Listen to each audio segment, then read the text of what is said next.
এই বাবু, বলছি ফেসবুকে লাইভ ব্যাপারটা কি রে? লাইভ করে আমরা মানে নিজেদের লাইফস্টাইল দেখাতে পারি, বা কেউ কিছু বিক্রি করলে সেটাও লাইভ করে আমরা দেখাতে পারি। এটাই হচ্ছে লাইভ। বাহ বাহ, খুব ভালো। সব কিছু বেশ দেখানো যাবে। এই বাবু শোন না। কি হয়েছে নাকি? সব সময় আমাকে এরকম বিরক্ত করবে না তো। সব সময় মানে তুমি আমাকে জ্বালিয়ে মারো, জানো তো।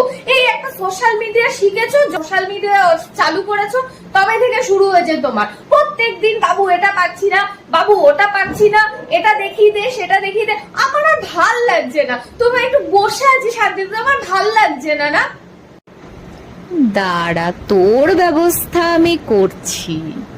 এই তুমি কি করছো গো ফোনটা নিয়ে? তুমি কি করছো ফোনে দেখি? আরে দেখো, ফোন নিয়ে টানাটানি করছে। দাও ফোনটা, দাও বলছি, দাও ফোনটা, দাও দাও।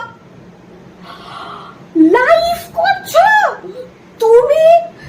তুমি আমার এই ঝগড়া লাইভ করছো? আরে লাইভটা বন্ধ। তুমি আমার এভাবে আমার প্রাইভেট লাইফটা সবার সামনে পাবলিক করে দিলে, সবাই এখন আমাকে কি ভাবছে ভগবান। তুমি এটা কি করলে? তুমি আমার ঝগড়া লাইভ করছো? বেশ করেছি, লাইভ করেছি। তুই যতবার ঝগড়া করবি ততবার আমি লাইভ করব। সবাই বলে না তুই কত ভালো মেয়ে, দেখুক সবাই তুই কত ভালো, তুই কত ভালো ব্যবহার করিস আমার সঙ্গে, দেখুক সবাই।